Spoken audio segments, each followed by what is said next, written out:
Selama ribuan tahun, orang-orang hanya mengenal planet Merkurius, Venus, Mars, Jupiter, dan Saturnus yang dapat dilihat menggunakan teleskop sederhana atau bahkan dengan mata telanjang jika kondisinya memungkinkan. Tapi pada akhir abad ke-18, seorang astronom terkenal bernama Sir William Herschel menemukan sebuah planet baru yang berwarna biru es. Awalnya mereka mengira itu adalah bintang, tapi kemudian menyadari itu sebuah planet. Sekarang kita mengenalnya sebagai Uranus, sebuah planet yang jaraknya lebih dari 19 kali lipat jarak bumi ke matahari. Saking jauhnya, Uranus butuh waktu 84 tahun untuk menyelesaikan satu kali putaran mengelilingi matahari. Selain itu, astronom ini juga menemukan banyak hal menarik lainnya di luar angkasa, seperti bintang ganda dan nebula. Pada pertengahan tahun 1800-an, para ilmuwan melihat ada sesuatu yang menarik Uranus dan menggeser orbitnya. Mereka mengira ada planet lain di luar sana dan menggunakan matematika untuk memprediksi lokasi planet itu. Akhirnya, pada tahun 1846, mereka menemukan Neptunus menggunakan teleskop. Planet ini terlalu redup untuk dilihat dengan mata telanjang karena jaraknya sangat jauh dari matahari. Sungguh menarik, entah berapa banyak planet lain yang mungkin ada di luar sana bersembunyi di kegelapan tata surya kita. Pada pertengahan tahun 1800-an, para astronom melihat ada sesuatu yang tidak biasa di langit. Sebuah planet kecil berbatu bernama Merkurius berperilaku aneh. Planet ini tidak mengikuti orbit yang seharusnya. Salah satu astronom tersebut adalah seorang ilmuwan Prancis yang cerdas, bernama Urbain Le Verrier. Dia mengemukakan teori bahwa mungkin ada planet lain di tata surya kita yang belum ditemukan. Planet ini berada di antara Merkurius dan Matahari. Planet hipotetis ini, yang ia beri nama Vulkan dari nama dewa api Romawi, memiliki permukaan yang sangat panas, dan ini bisa berpotensi menjelaskan perilaku aneh Merkurius. Dia memang tidak sepenuhnya yakin Vulkan adalah satu-satunya objek yang mengganggu orbit Merkurius. Tapi, karena antusias dengan kemungkinan ditemukannya planet baru, para astronom di seluruh dunia pun menyukai ide keberadaan Vulkan. Untuk sebuah planet yang belum ditemukan, banyak orang bertekad untuk mengembangkan ide dan mencari informasi tentangnya. Sebagian ilmuwan mengira tidak mungkin mereka melewatkan planet lain sebesar Merkurius. Rasanya sulit untuk tidak melihatnya. Tapi, ada kemungkinan planet yang lebih kecil berada di dalam orbit Merkurius yang jaraknya sangat dekat dengan matahari, sehingga tidak ada yang bisa melihatnya. Salah satu teori mengatakan jaraknya sekitar 21 juta kilometer dari matahari. Merkurius adalah planet dengan orbit paling eksentrik di tata surya kita, tapi titik terdekatnya ke matahari sekitar 46 juta kilometer. Artinya, Vulkan berada kurang dari setengah jarak tersebut. Teori ini kemudian mengatakan jika Vulkan ada, planet itu akan mengorbit matahari setiap 19 hari 18 jam dan jalurnya miring sekitar 12 derajat relatif terhadap jalur planet-planet lain di tata surya kita. Posisi terjauh Vulkan dari matahari masih terlalu dekat untuk bisa dilihat dengan mata telanjang, bahkan saat senja. Satu-satunya kesempatan untuk melihat Vulkan adalah saat gerhana matahari atau saat ia melintas di depan matahari, yang menurut teori terjadi 2-4 kali dalam setahun. Mereka memiliki teori bahwa planet misterius ini berada sangat dekat dengan matahari, sehingga hanya bisa dilihat saat gerhana matahari total ketika bulan menghalangi cahaya matahari yang menyilaukan. Jadi, setiap kali terjadi gerhana, para ilmuwan mengamati matahari dengan harapan bisa melihat Vulkan. Mereka berusaha keras, tapi tetap saja tidak bisa menemukan planet misterius ini. Beberapa astronom mengaku melihatnya saat gerhana, tapi tidak ada yang bisa memastikan atau menemukan buktinya. Teori tentang Vulkan pun dilupakan untuk sementara. Einstein punya pemikiran berbeda. Kamu tahu tentang teori relativitas umumnya kan? Disitulah ia menyatakan bahwa gravitasi bukanlah suatu kekuatan alamiah, tapi hasil dari melengkungnya ruang waktu karena kehadiran objek-objek luar angkasa raksasa, seperti planet dan bintang. Planet-planet mengitari matahari pada orbit yang tetap karena ruang waktu melengkung, yang berarti planet-planet itu seperti jatuh ke arah bintang pusat tata surya kita. Dan Einstein coba menjelaskan orbit Merkurius yang tidak biasa ini menggunakan teori relativitasnya. Tidak seperti planet-planet lain di tata surya kita, orbit Merkurius tidak melingkar. Orbit Merkurius tampak sedikit bergelombang, seolah-olah ada kekuatan tak terlihat yang menariknya. Einstein mengatakan hal ini mungkin terjadi karena gravitasi matahari yang sangat besar membuat struktur ruang waktu di sekelilingnya melengkung. Menurutnya, ada kemungkinan ini sedikit mengubah orbit Merkurius. Butuh waktu cukup lama bagi komunitas ilmiah untuk menguji teori ini. Dan pada akhirnya, teori ini nampaknya merupakan penjelasan yang paling masuk akal. Meskipun teori Einstein memberi penjelasan yang lebih elegan terkait orbit Merkurius yang aneh, sebagian ilmuwan masih menaruh harapan pada vulkan. Sangat sulit untuk melepas ide keberadaan vulkan, karena Merkurius juga planet yang sangat sulit dilihat dari bumi. Tapi kemudian, semakin banyak ilmuwan yang mulai menerima teori Einstein melebihi imajinasi mereka. Dan mereka pun mengamati gerhana matahari total, khususnya untuk menguji teori relativitas Einstein, bukan karena vulkan. Vulkan bukan satu-satunya planet hipotetis yang banyak dibicarakan. Di era yang lebih modern, beberapa percaya kemungkinan adanya planet misterius yang bersembunyi di bagian luar tata surya kita. Tapi yang satu ini lebih mungkin. Memang belum ada yang melihatnya secara langsung. Tapi simulasi komputer menunjukkan bahwa planet 9 atau planet X ini mungkin ada di suatu tempat lebih jauh dari Neptunus. Neptunus dan planet X bisa jadi berukuran sama. Planet X mungkin 10 kali lebih masif daripada bumi dan mengitari matahari dalam orbit lonjong yang jaraknya sekitar 20 kali lebih jauh dari matahari daripada Neptunus. 1 tahun di sana bisa berlangsung antara 10.000 hingga 20.000 tahun bumi. Sebagai perbandingan, 1 tahun di Neptunus berlangsung selama 165 tahun bumi. Objek sebesar ini yang bergerak di luar Neptunus bisa menjelaskan orbit yang tidak biasa dari objek-objek kecil di sabuk Kuiper. Sabuk Kuiper adalah area di tata surya kita yang berada di luar Neptunus dan orbitnya. Dan kemungkinan besar ada banyak asteroid, komet, serta benda-benda kecil lainnya di sana yang sebagian besar tersusun dari es. Ada planet hipotetis lain yang bernama Nibiru. Masih ingat rumor soal kiamat pada tahun 2012? Salah satu skenario yang populer adalah Nibiru akan menabrak planet tempat tinggal kita di akhir tahun itu. Tentu saja itu tidak terjadi. Kita masih baik-baik saja, tapi ide soal Nibiru tampak menarik. Ceritanya dimulai pada tahun 1970-an, ketika seorang pria bernama Zecharia Sitchin menyebut Nibiru dalam bukunya The 12th Planet, dan menyatakan planet ini mengelilingi matahari setiap 3.600 tahun. Tapi, sebuah planet dengan orbit eksentrik seperti itu mustahil tidak mengganggu planet-planet lain di tata surya kita dengan gravitasinya. Dan jika Nibiru benar-benar mendekati bumi pada tahun 2012, kita seharusnya bisa melihatnya dengan mata telanjang. Beberapa perhitungan sederhana menunjukkan Nibiru seharusnya hampir seterang Mars pada saat paling redup dan lebih terang dari bintang yang paling redup yang bisa dilihat dari perkotaan. Ya, mungkin kita akan lebih beruntung dalam 3.500 tahun ke depan. Pada tahun 2011, sebuah komet yang dinamai Elenin muncul dan banyak orang mengira itu adalah Nibiru. Tapi, ketika melihat komet dan planet melalui teleskop, wujudnya akan berbeda. Komet memiliki koma, yaitu atmosfer gas, serta memiliki ekor, sesuatu yang tidak dimiliki planet. Selain itu, komet ini tidak menabrak bumi. Komet ini berada terlalu dekat dengan matahari dan hancur berkeping-keping. Sisa-sisa komet ini akan terus bergerak menuju bagian luar tata surya selama 12.000 tahun ke depan.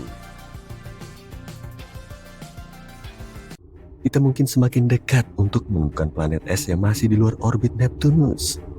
Maaf Pluto, bukan kamu. Baru-baru ini, pemetaan alam semesta yang menggunakan data dari teleskop di Hawaii berhasil mengeliminasi sekitar 78% lokasi yang mungkin untuk si planet yang misterius ini.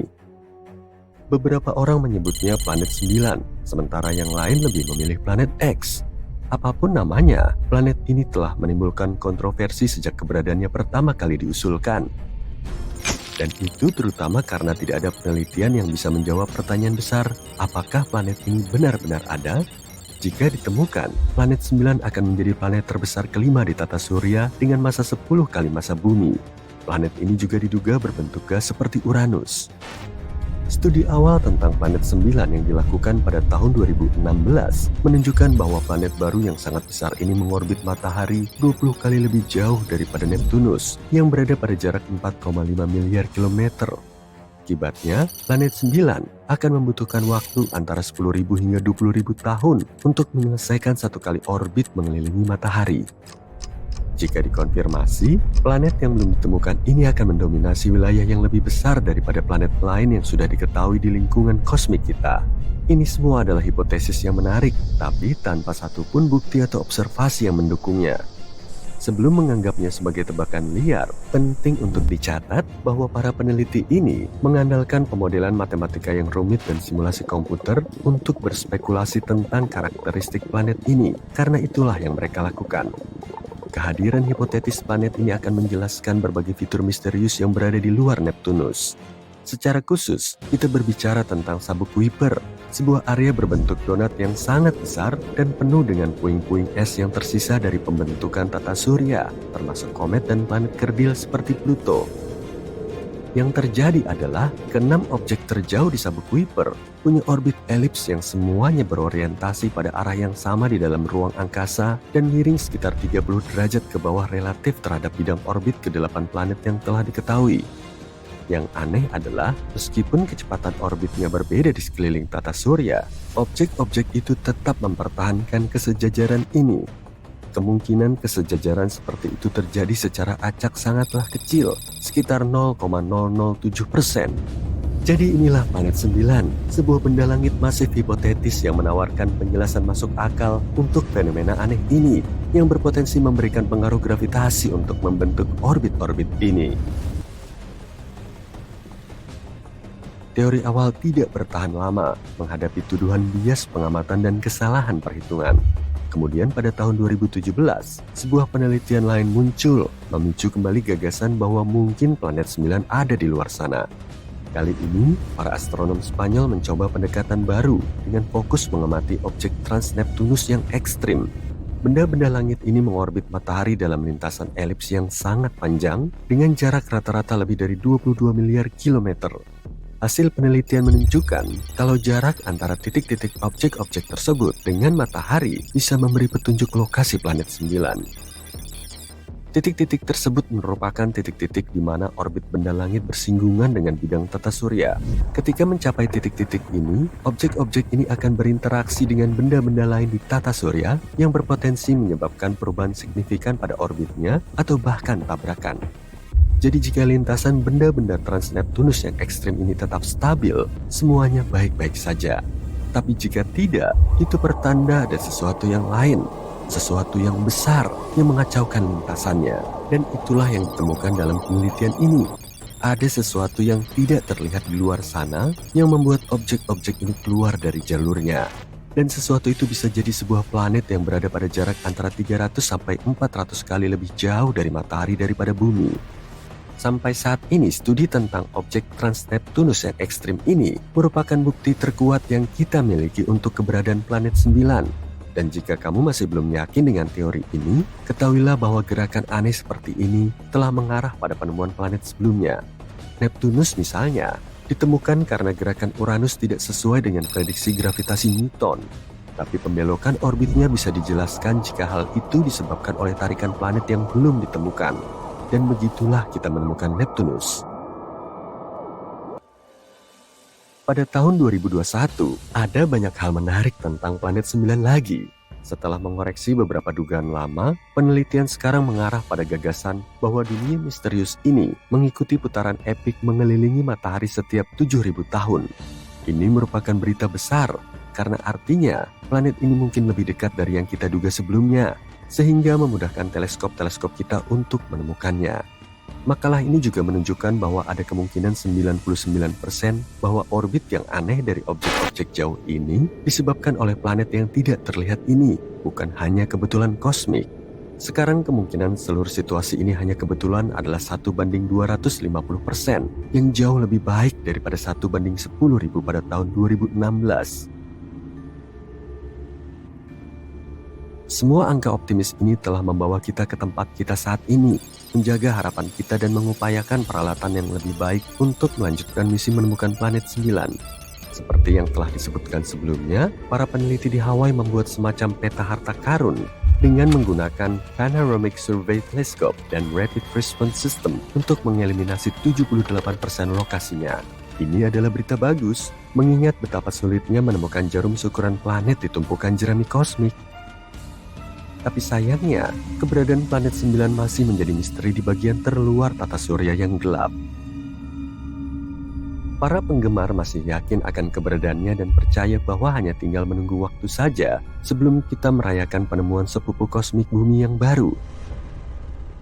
Mereka menaruh harapan pada Observatorium Vera C. Rubin yang saat ini sedang dibangun di Chili dan dijadwalkan mulai beroperasi pada akhir tahun 2025.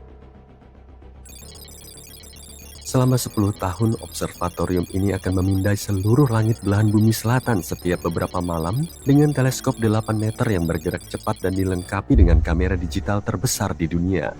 Gagasannya adalah untuk membuat daftar katalog segala sesuatu di tata surya, menjangkau hingga ke Neptunus dan melacak pergerakan jutaan objek langit, termasuk sampah antariksa, asteroid, komet, dan bintang.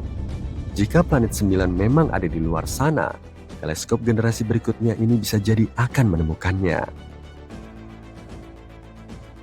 Keberadaan planet misterius ini masih jauh dari diterima secara universal di komunitas ilmiah.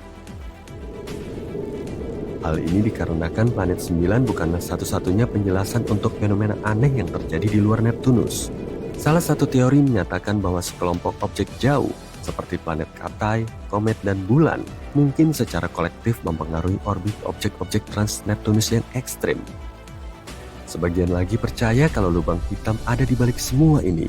Massa yang termampatkan ini merupakan salah satu objek terpadat di alam semesta yang berpotensi mampu mempengaruhi orbit massa lainnya, seperti yang diyakini pada si hantu alias planet 9. Perspektif lain yang lebih berani menunjukkan bahwa pemahaman kita saat ini tentang hukum gravitasi memiliki kekurangan, tidak lengkap sebenarnya. Teori yang dikenal sebagai Modified Newtonian Dynamics ini menyatakan bahwa objek-objek es yang jauh itu menunjukkan perilaku aneh bukan karena gangguan dari planet lain, melainkan karena medan gravitasi Bima Sakti yang sangat besar yang mempengaruhinya.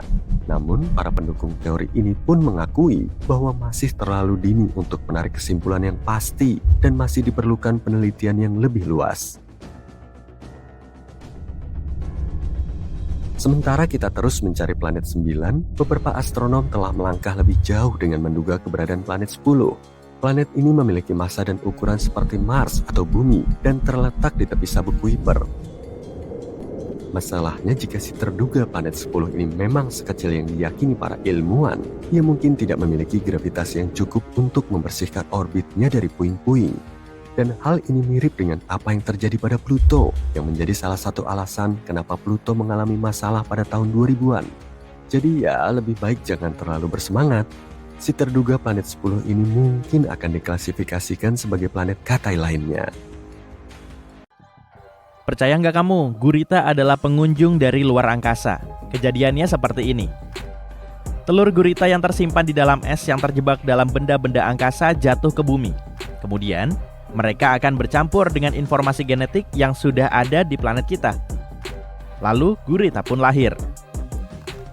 Mungkin akan membutuhkan waktu yang lama untuk membenarkan bahwa gurita yang sangat cerdas adalah makhluk luar angkasa. Namun, ide ini didasarkan pada teori yang sudah ada sejak zaman Yunani kuno, yang dikenal dengan nama panspermia. Panspermia adalah hipotesis yang menyatakan bahwa kehidupan ada di seluruh alam semesta, tidak hanya di planet. Jadi, benda-benda seperti debu antariksa, asteroid, dan bahkan wahana antariksa pun memiliki kehidupan yang menempel padanya. Dan ketika mereka melakukan perjalanan melintasi galaksi, kehidupan pun disebarkan. Pemikiran ini menjadi polemik ketika bertentangan dengan gagasan bahwa semua kehidupan berasal dari planet kita. Tapi, meskipun teori gurita baru ini menyegarkan, teori ini tidak berkontribusi terlalu besar dalam pencarian kehidupan di planet lain. Teori ini terlalu hipotetis. Gurita ternyata berusia sangat tua. Fosil tertua yang diketahui berasal dari hewan yang hidup hampir 300 juta tahun yang lalu. Sebagai informasi, ini terjadi sebelum dinosaurus menjelajahi bumi. Tunggu, masih ada lagi. Lengan gurita memiliki pikirannya sendiri. Itu karena 2/3 dari neuron mereka berada di lengan, bukan di kepala. Ini berarti lengan mereka bisa memecahkan masalah cara membuka kerang. Sementara pemiliknya mengkhawatirkan hal lain. Ini baru multitasking tingkat ninja. Dan seperti hewan lain, misalnya simpanse dan lumba-lumba, gurita terbukti pandai bermanuver dengan alat, seperti memungut cangkang kerang dan menggunakannya sebagai rumah sementara. Tentu saja hewan yang paling cerdas di planet kita adalah manusia, menurut manusia. Namun kita tampaknya tidak memberikan penghargaan yang cukup kepada babi. Babi sangat pintar sehingga mereka bisa bermain video game. Tidak, bukan Minecraft. Tapi dalam sebuah penelitian akademis baru-baru ini, para ilmuwan menyuruh 4 ekor babi memainkan sebuah permainan joystick. Mereka harus memanipulasi stick agar bola yang bergerak bisa menabrak dinding dan mereka akan mendapatkan hadiah. Keempat babi itu berhasil dengan baik dalam tes tersebut, yang bahkan mengejutkan para ilmuwan. Burung merpati juga berhasil dalam tes yang mengesankan. Mereka dilatih untuk membedakan lukisan Picasso dengan lukisan Monet, yang tidak sulit mereka pelajari. Kemudian, mereka dapat menerapkan pengetahuan ini untuk mengidentifikasi karya seni yang belum pernah mereka lihat sebelumnya, yang berarti mereka benar-benar memahami perbedaan dari masing-masing pelukis. Jika kita menempatkan kanguru dalam kontes kemampuan hewan paling menakjubkan, mereka akan menang. Hal ini terutama karena mereka melanggar aturan berkaki 4. Spesies kanguru yang istimewa, kanguru merah, menggunakan ekornya untuk membantu mendorongnya ke depan. Secara visual, kanguru ini memiliki 4 kaki, tapi dalam praktiknya ia menggunakan 5 kaki.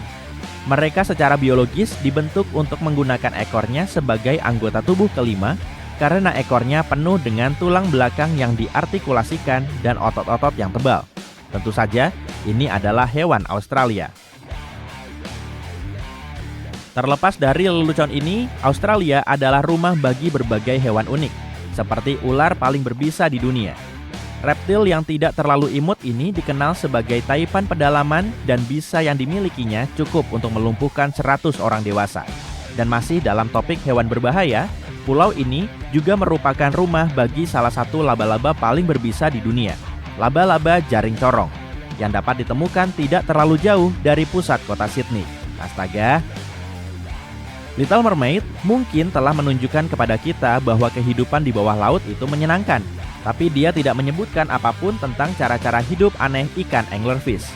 Anglerfish adalah jenis ikan istimewa yang memiliki moncong besar yang terhubung ke bagian depan tubuhnya. Mereka terlihat seperti selalu memegang lentera di depannya. Hanya saja, lentera kecil yang mereka bawa adalah jenis bioluminesensi. Dan itu jauh dari kata romantis, karena anglerfish menggunakannya untuk memikat ikan yang lebih kecil sebagai makanan mereka. Pada tahun 1999, para ilmuwan menemukan bahwa si kecil ini menghabiskan sebagian besar hidupnya dalam keadaan terbalik. Mereka belum pernah melihat yang seperti itu. Melayang-layang di dasar Samudra Pasifik pada kedalaman sekitar 5.000 meter, di mana cahaya hampir tidak bisa menjangkaunya. Di sanalah mereka berada. Mereka melakukan ini karena mereka hidup dekat dengan dasar laut. Lentera yang ada di tubuh mereka menerangi tanah untuk mencari makanan. Mereka mungkin aneh, tapi cukup pintar. Baru-baru ini para ilmuwan telah menemukan spesies hewan yang tidak memiliki otak dan kepala, tapi cukup cerdas. Perkenalkan Brittle Star atau disebut juga bintang mengular. Makhluk berlengan 5 ini adalah seikat saraf dan telah membuktikan bahwa ia sangat pintar. Dalam sebuah eksperimen baru-baru ini, para ilmuwan meredupkan cahaya saat mereka memberi makan Brittle Star makanan favorit mereka, udang yang lezat. Setelah 10 bulan dikondisikan, bayi-bayi ini akan keluar dari persembunyiannya segera setelah para ilmuwan mematikan lampu di ruangan tempat mereka berada. Tentunya, mereka mengharapkan untuk menikmati makanan yang lezat. Kita seharusnya tidak menilai otak dari ukurannya, atau tidak adanya otak dalam kasus ini.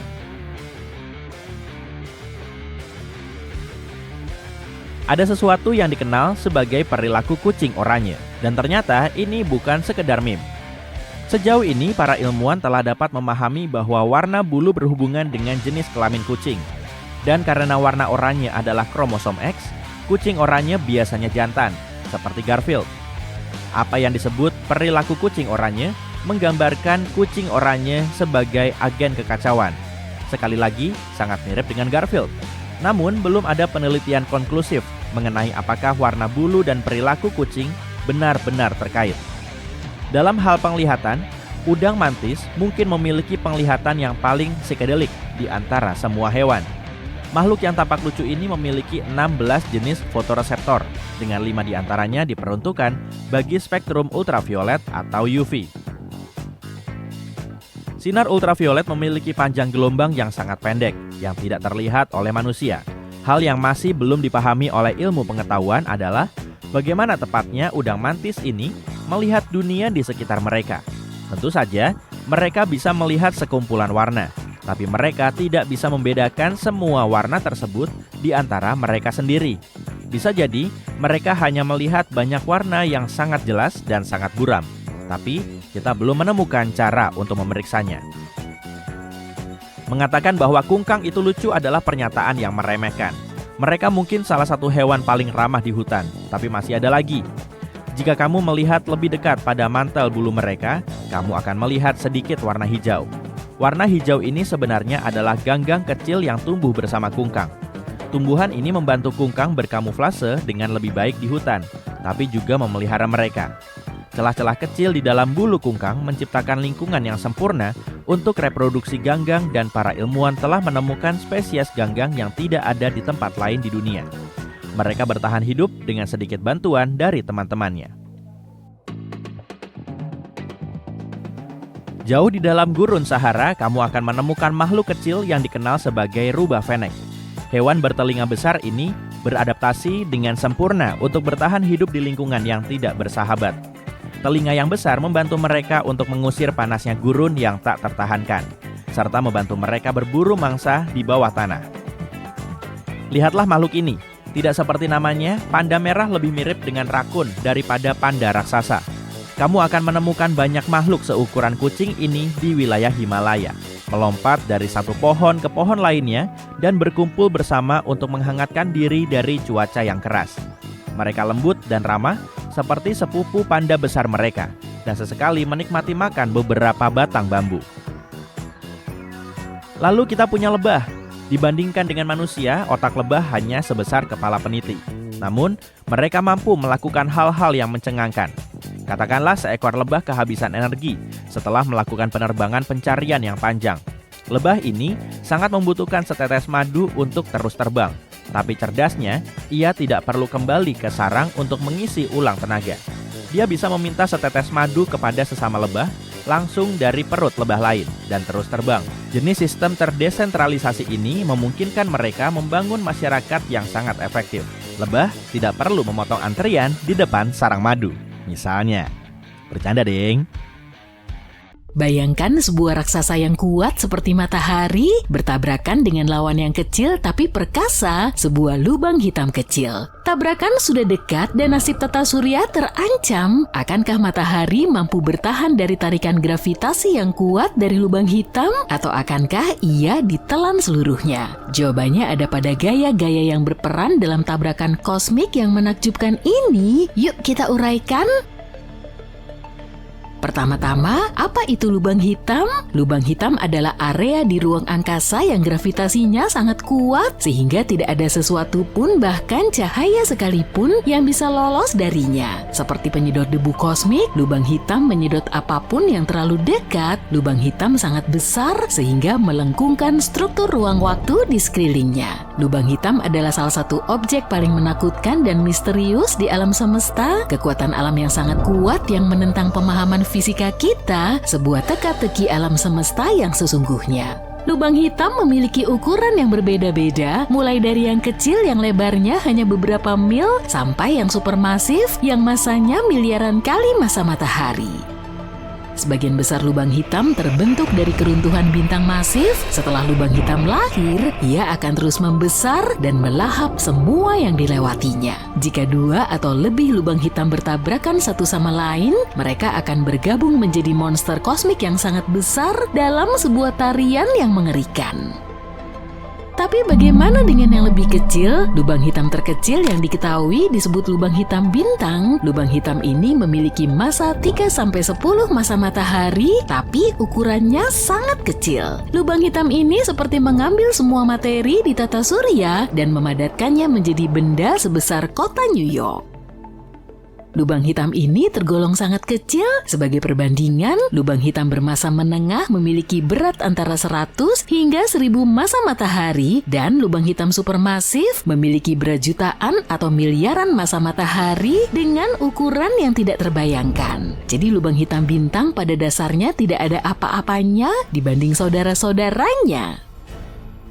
Bayangkan sebuah bintang masif lebih besar dari matahari dan memiliki inti yang terbuat dari bahan bakar nuklir menyala terang dan panas. Tapi ketika bintang kehabisan bahan bakar, gravitasi mengambil alih dan mulai meremas bintang. Semakin diremas, bintang semakin panas hingga inti bintang mencapai temperatur miliaran derajat. Akhirnya inti bintang akan runtuh karena gravitasinya sendiri.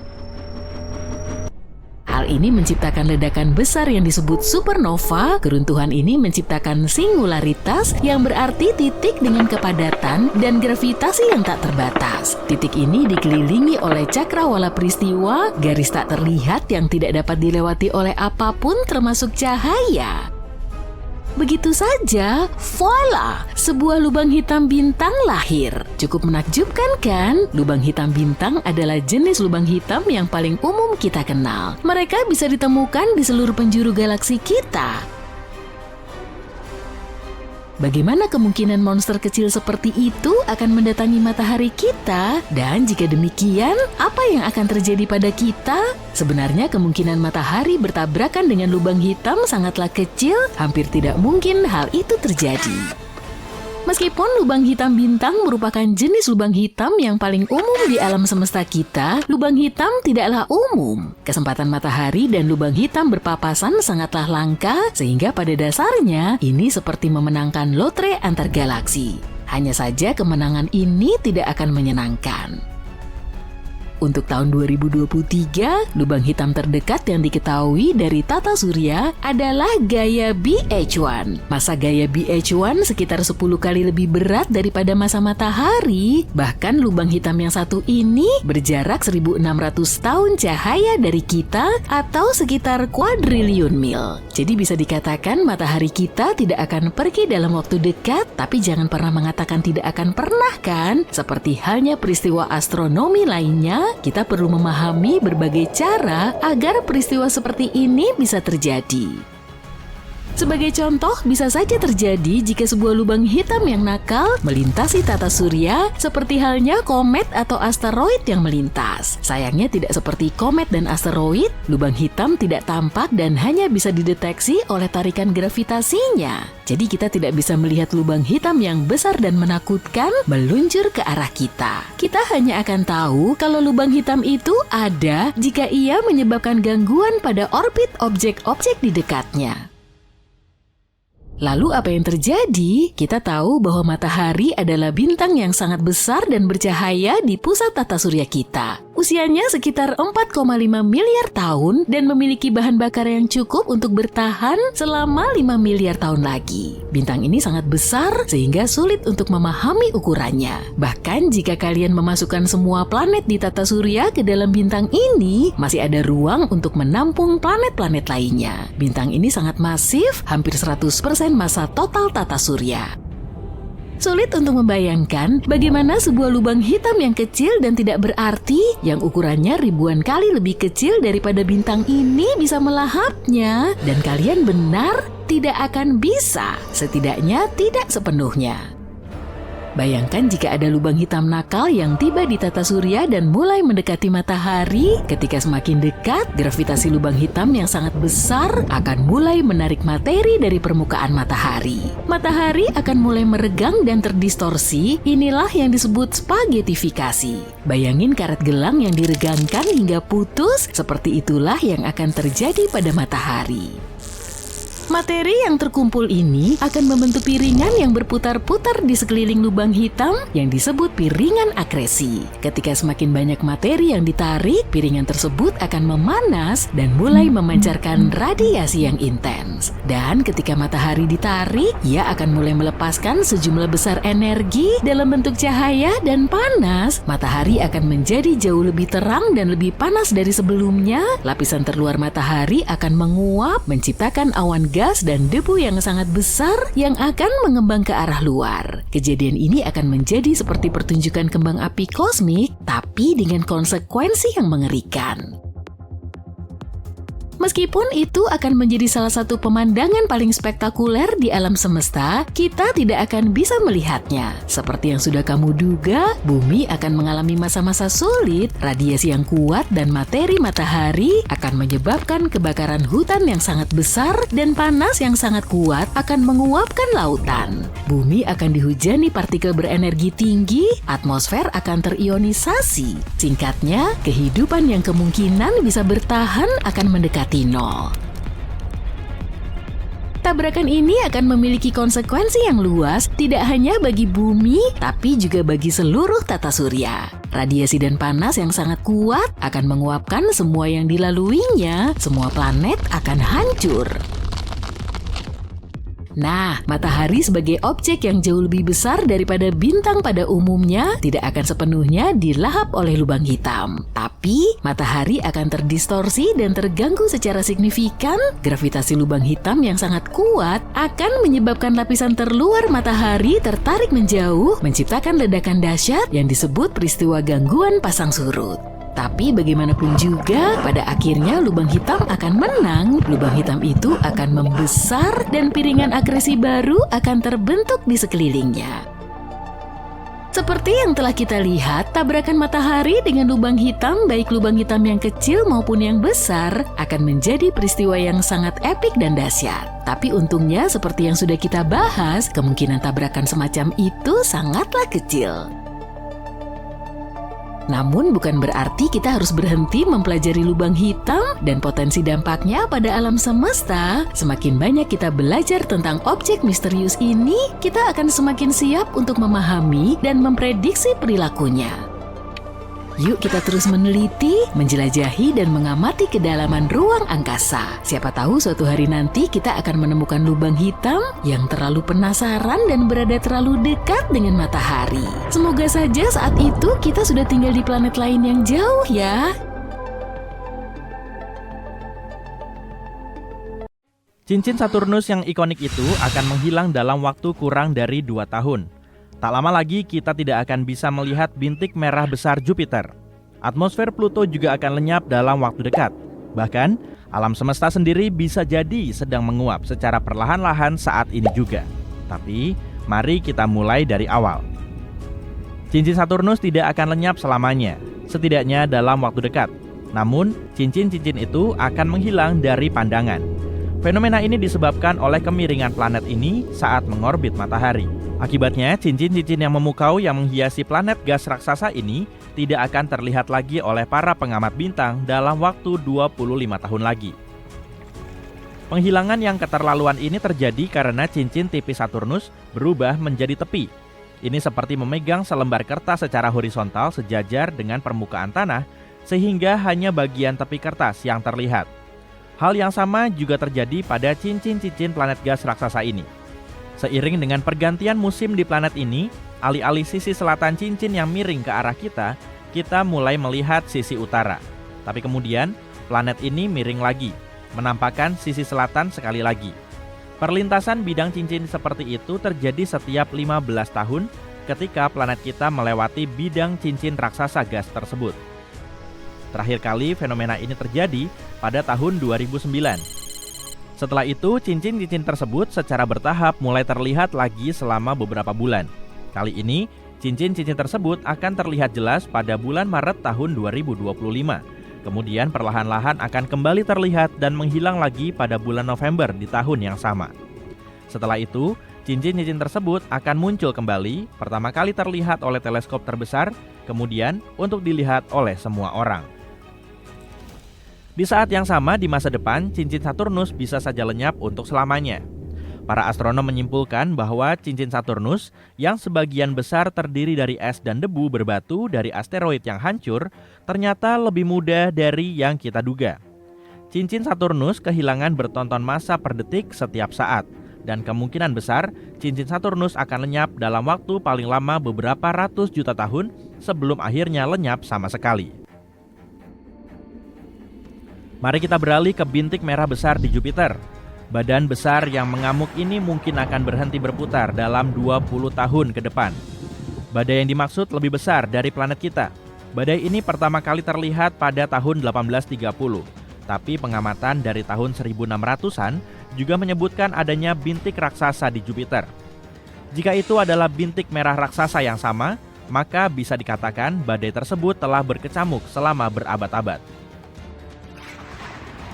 Pusaran badai ini tetap begitu kuat berkat aliran jet Jupiter yang berkecepatan 4 hingga 600 km per jam. Namun, seperti badai lainnya, badai merah besar tidak bisa terus mengamuk selamanya. Badai ini telah menyusut dalam waktu yang lama. Dalam 1 atau 2 dekade, badai ini diprediksi akan berubah menjadi GRC, Great Red Circle, dan siapa tahu mungkin nanti akan berubah menjadi GRM, Great Red Memory. Pada akhir tahun 1800-an, badai ini berukuran lebih dari 56.000 km, 4 kali diameter bumi. Tapi ketika Voyager 2 terbang melewati Jupiter pada tahun 1979, badai tersebut telah menyusut hampir 2 kali lipat dari ukuran aslinya. Dan penyusutan ini masih terus terjadi. Pada tahun 2017, GRS memiliki lebar lebih dari 16.335 km, kurang dari 1,3 kali diameter bumi. Selanjutnya, atmosfer Pluto sedang mengalami perubahan yang aneh. Planet Katai S yang berada lebih dari 4 miliar kilometer jauhnya dari bumi di area sabuk Kuiper ini menarik perhatian para astronom pada tahun 2018 ketika melintas di depan sebuah bintang. Dengan sumber cahaya yang sangat kuat yang menyinari Pluto, para peneliti berhasil mengamati planet Katai dan atmosfernya. Mereka sampai pada kesimpulan yang mengejutkan. Atmosfer Pluto membeku kembali di permukaannya seiring dengan semakin dinginnya planet Katai itu. Para astronom menggunakan beberapa teleskop di beberapa lokasi di Amerika Serikat dan Meksiko untuk mengamati Pluto dan atmosfernya yang tipis yang sebagian besar terbuat dari nitrogen. Atmosfer ini didukung oleh tekanan uap es di permukaan planet Katai tersebut. Selama sekitar 25 tahun, Pluto telah bergerak semakin jauh dari matahari. Suhu permukaannya pun berangsur-angsur turun. Saat ini Pluto berada sangat jauh dari bintang kita, tapi suatu saat nanti Pluto akan mulai mendekat di area lain di orbitnya yang sangat besar. Selain bintik merah besar Jupiter, cincin Saturnus dan atmosfer Pluto, kita juga kehilangan bintang-bintang.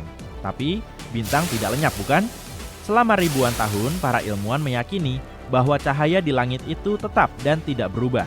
Bahkan, setelah mereka menyadari bahwa cahaya-cahaya itu adalah objek fisik, seperti halnya matahari, mereka masih yakin bahwa bintang-bintang mengalami perubahan besar dengan sangat lambat, dalam rentang waktu jutaan dan miliaran tahun. Namun, pada kenyataannya, bintang-bintang yang paling masif, yang beratnya ratusan kali lipat lebih berat daripada matahari, bisa mengalami peristiwa-peristiwa dahsyat secara tiba-tiba. Sebagai contoh, ketika bintang-bintang ini mencapai akhir hidupnya, mereka akan mati dalam ledakan supernova yang menyilaukan, bersinar selama berbulan-bulan, dan bisa dilihat dari jarak ratusan juta tahun cahaya. Namun, ada bintang yang tampak seperti mengedipkan mata dari jarak pandang.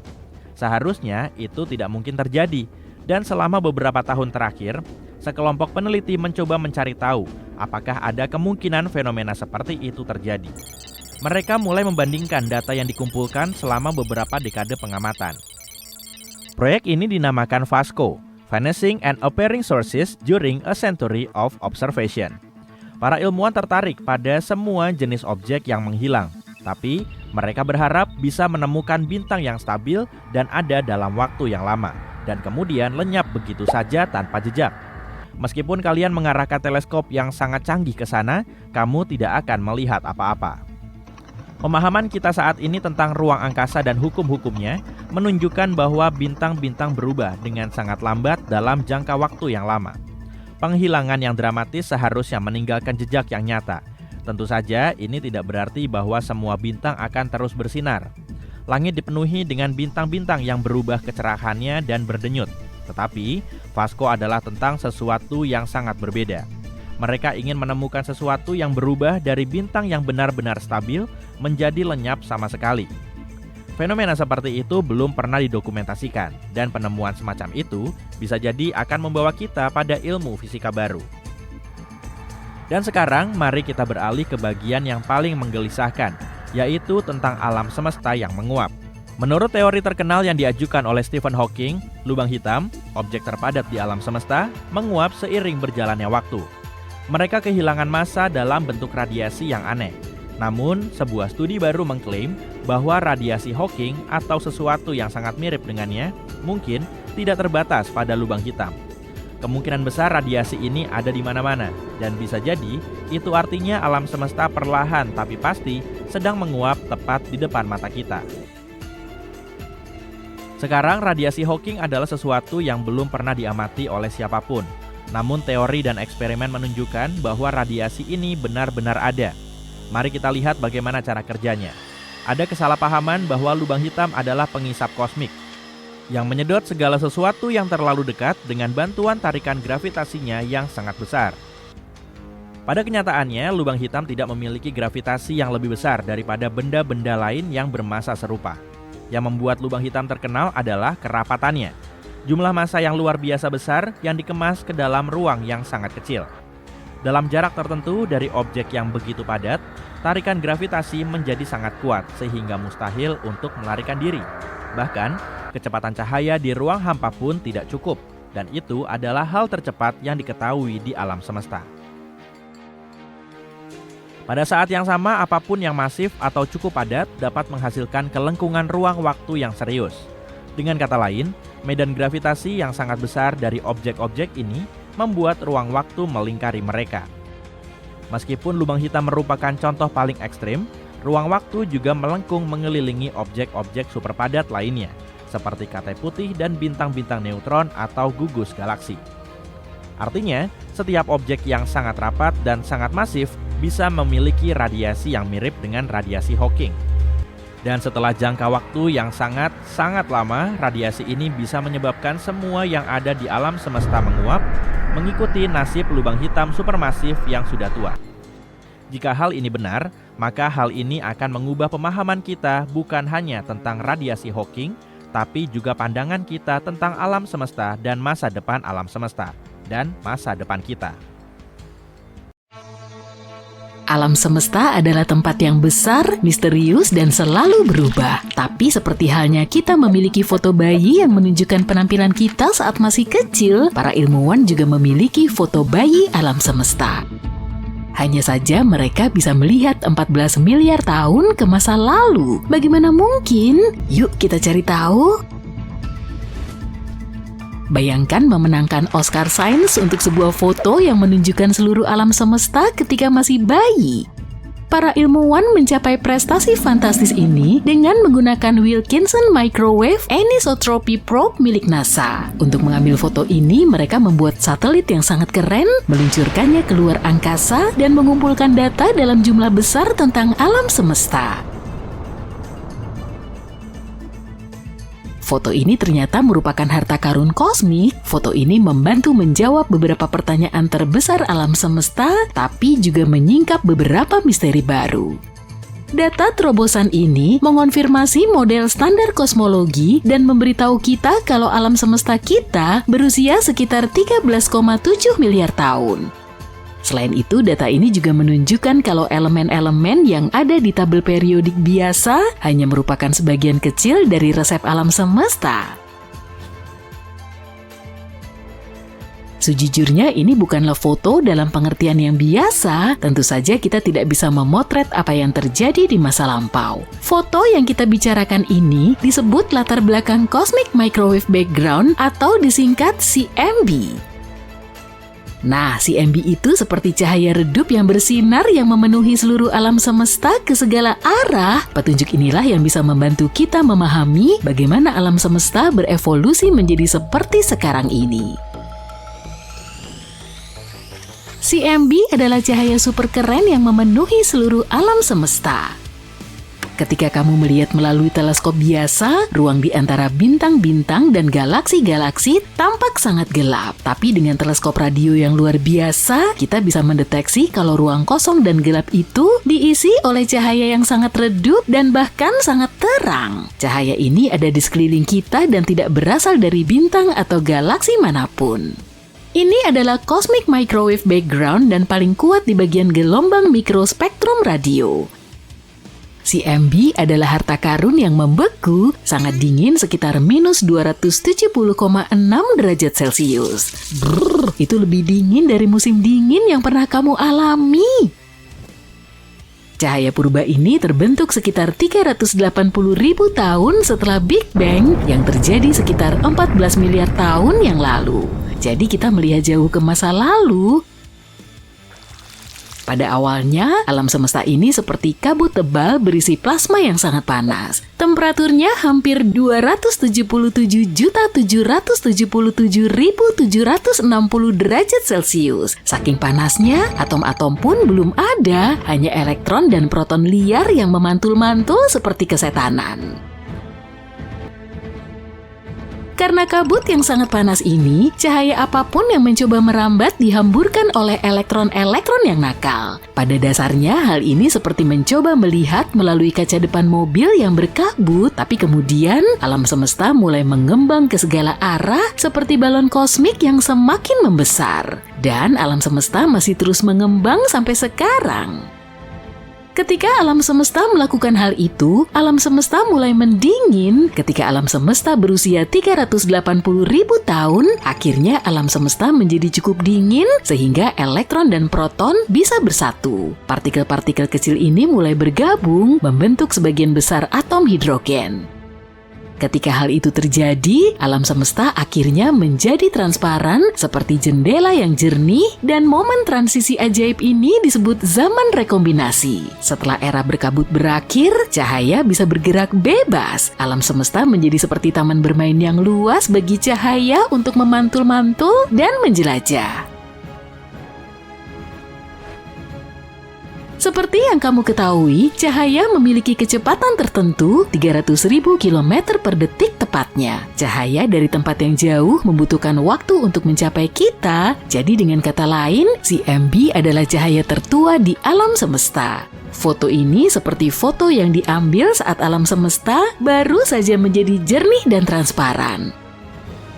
Ketika cahaya ini menjelajahi ruang angkasa, cahaya ini mengalami berbagai macam petualangan seperti pembentukan bintang dan galaksi. Dalam perjalanannya, cahaya ini kehilangan sebagian energinya dan bertransformasi menjadi gelombang mikro yang tidak bisa dilihat oleh mata kita dan hanya bisa dideteksi dengan alat khusus.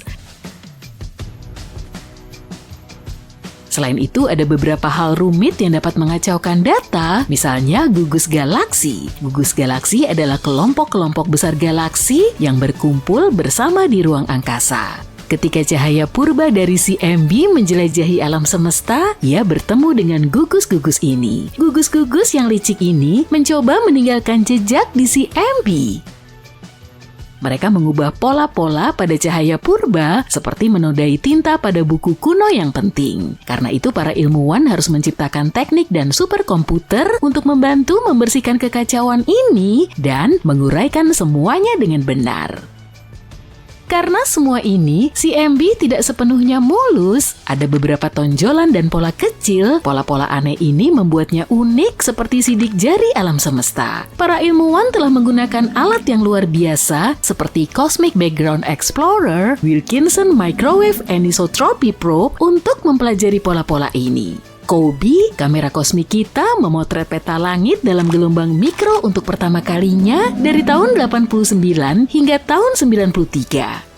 Mengapa kita mempelajarinya? Karena CMB bisa membantu kita mempelajari banyak hal tentang alam semesta dini, hal-hal seperti bagaimana alam semesta mengembang, seberapa banyak materi normal dan materi gelap yang dimilikinya, bahkan bentuk keseluruhan alam semesta, dan masih banyak lagi. Pada dasarnya kita seperti bermain detektif dengan alam semesta, mencoba memecahkan misteri dunia kita dengan petunjuk-petunjuk dan sidik jari.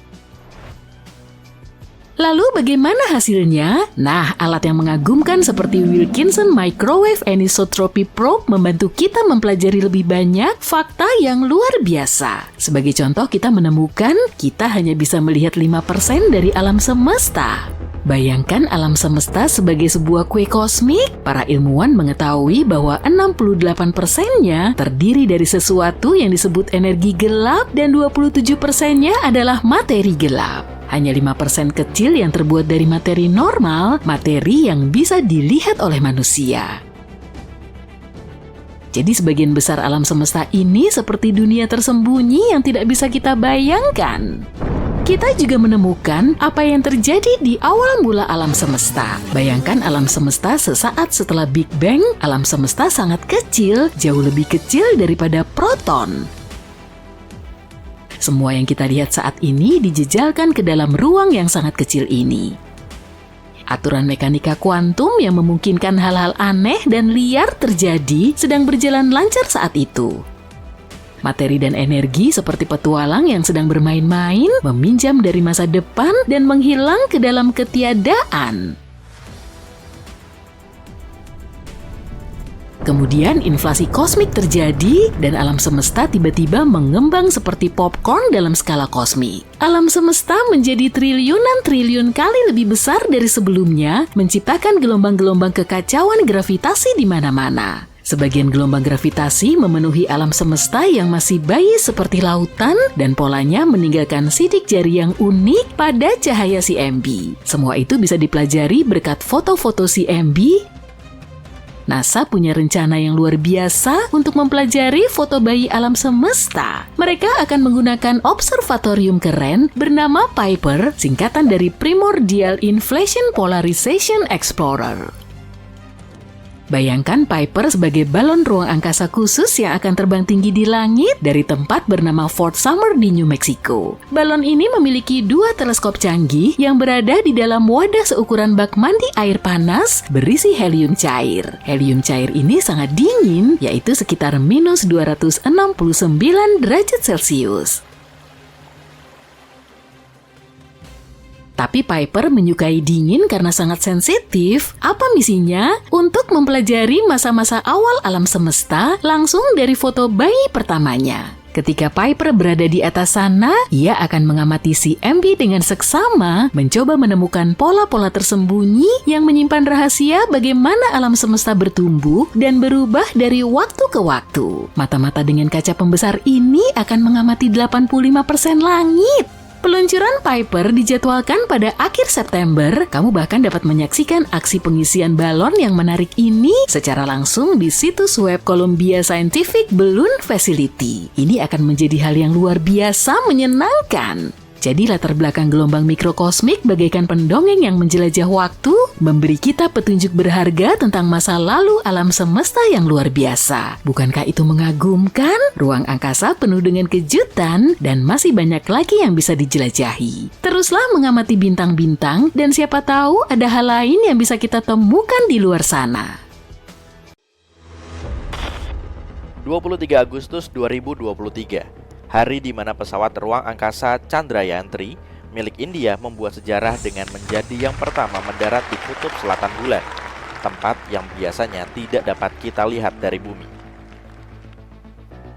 Apa yang membuat persembunyian bulan ini begitu menarik bagi para ilmuwan? Ternyata tempat ini menyembunyikan sesuatu yang berharga, yaitu es bulan.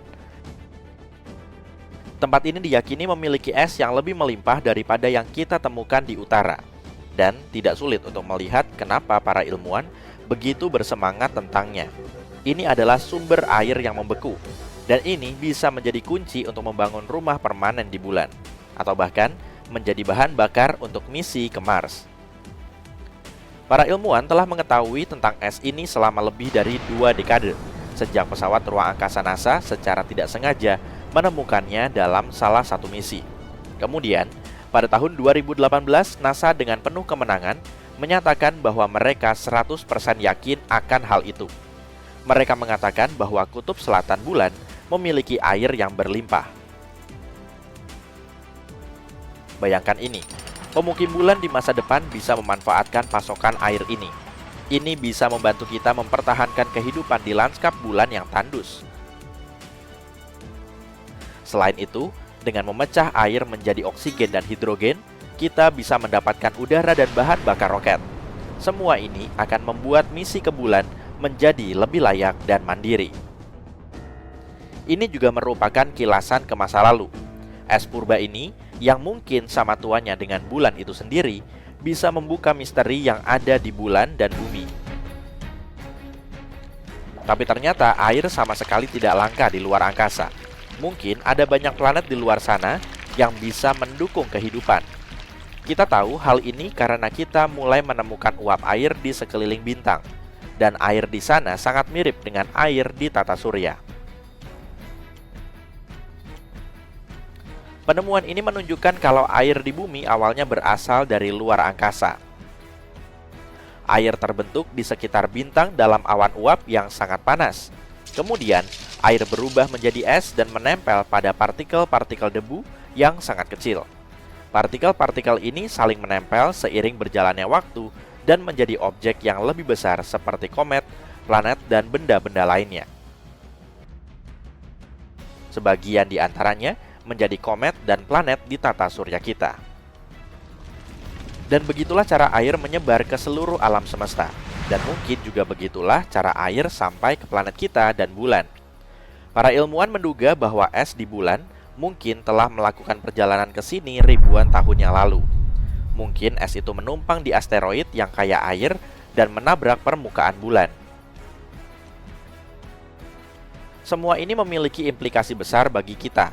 Kutub selatan bulan merupakan kanvas yang ideal bagi umat manusia untuk membangun pangkalan bulan yang sesungguhnya. Bayangkan kubah-kubah batu bata yang dihubungkan oleh terowongan bawah tanah rahasia. Itu akan ramai dengan orang-orang yang sibuk mengoperasikan komputer. Beberapa orang lainnya akan menjelajahi lanskap bulan dengan jeep mereka dalam perjalanan untuk menambang sumber daya yang berharga. Kami memiliki beberapa ide yang cukup keren tentang bagaimana membangunnya. Pertama, kamu mungkin membayangkan mengangkut tempat berlindung yang besar dan menguras dompet yang jauh dari bumi. Tapi, mungkin ada cara yang lebih efektif. Pikirkan tentang sejarah kita sebagai sebuah peradaban. Setiap kali kita menjelajah ke tempat baru, kita mensurvei lingkungan sekitar untuk mencari sumber daya yang tersedia dan menggunakannya untuk bertahan hidup dan berkembang. Inilah cara kita menyebar ke planet kita sendiri. Jadi, kenapa kita tidak menyebar ke bulan dengan cara yang sama? Kamu mungkin bertanya-tanya sumber daya apa saja yang ditawarkan bulan. Kita tahu ada es di sana, dan es bisa diubah menjadi air. Tapi, kita bisa melihat dengan jelas kalau satelit kita ini tidak memiliki tanaman hijau yang subur dan makanan yang bisa dimakan. Mungkin tidak terlihat jelas, tapi bulan memang memiliki sesuatu yang ditawarkan. Sumber daya mineral dan sinar matahari. Tidak seperti bumi. Tempat matahari terbit dan terbenam, kutub bulan menawarkan pemandangan yang cukup indah. Matahari dengan anggunnya mengorbit di cakrawala sepanjang hari. Artinya, matahari dapat menyediakan sumber daya yang hampir tidak pernah terputus. Bayangkan, hidup di dunia yang bermandikan cahaya matahari tanpa henti. Aku yakin panel surya akan menyukainya. Kalau aku sih tidak terlalu. Namun kita tidak hanya dapat menggunakan cahaya matahari, tapi juga panasnya. Sejujurnya kita harus menggunakan semuanya. Jika kita masih memiliki logam cadangan saat memproduksi oksigen, temukan tujuan untuk logam tersebut. Kita harus memperlakukan lingkungan secara bertanggung jawab, tidak hanya di bumi, tapi juga di bulan. Itulah sebabnya para ilmuwan mempelajari cara mengubah sumber daya paling melimpah di bulan, yaitu regolith, menjadi batu bata yang kokoh. Mereka telah menemukan cara untuk membuat batu bata bulan. Para ilmuwan ingin menggunakan panas matahari untuk melelehkan debu bulan, lapis demi lapis yang pada dasarnya menciptakan printer 3 dimensi untuk debu bulan. Para insinyur juga telah membuat batu bata dengan menggunakan oven matahari dan menyetrum tanah bulan dengan gelombang mikro. Mereka sudah cukup mahir dalam hal ini. Jadi ya, mungkin kita akan mendirikan pabrik batu bata kecil di bulan dan membangun rumah regolith. Ini seperti Minecraft dalam kehidupan nyata. Segera setelah kamu menemukan bahan baru yang keren, kamu harus membangun rumah mungil dengannya.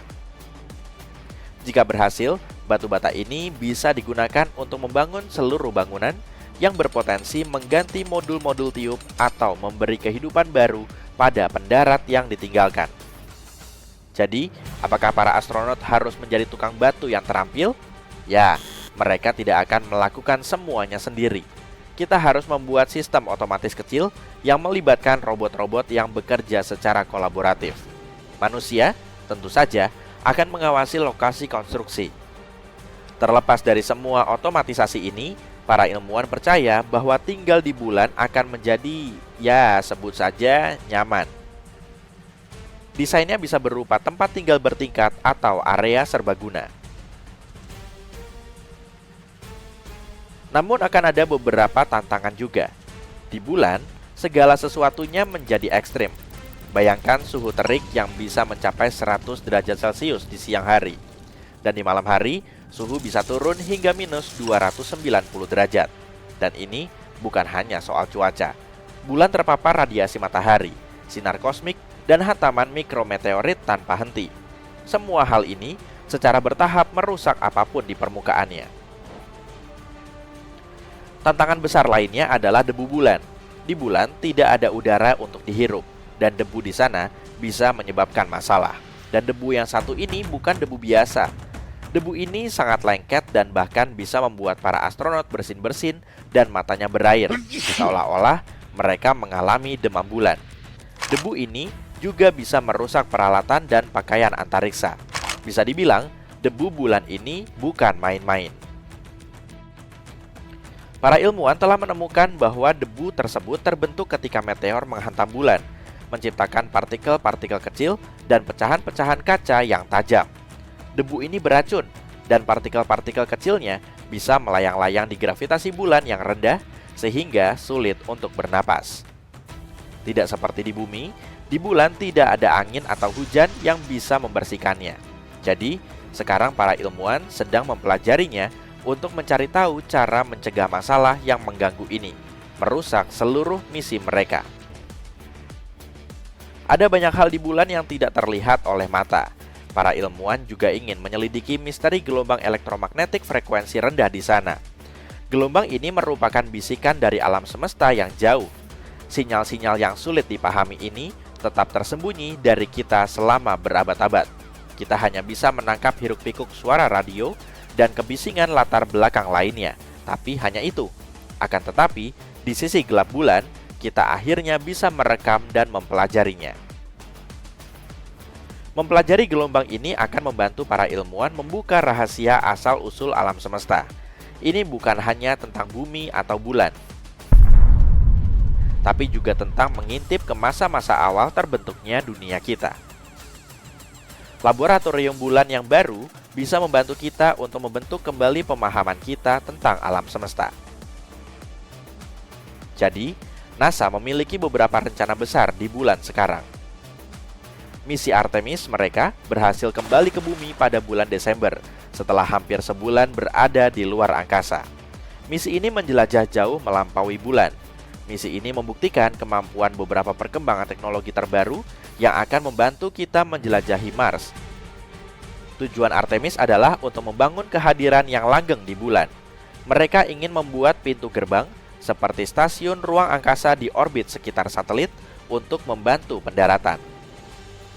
Artemis 2 akan membawa astronot ke orbit bulan pada tahun 2025.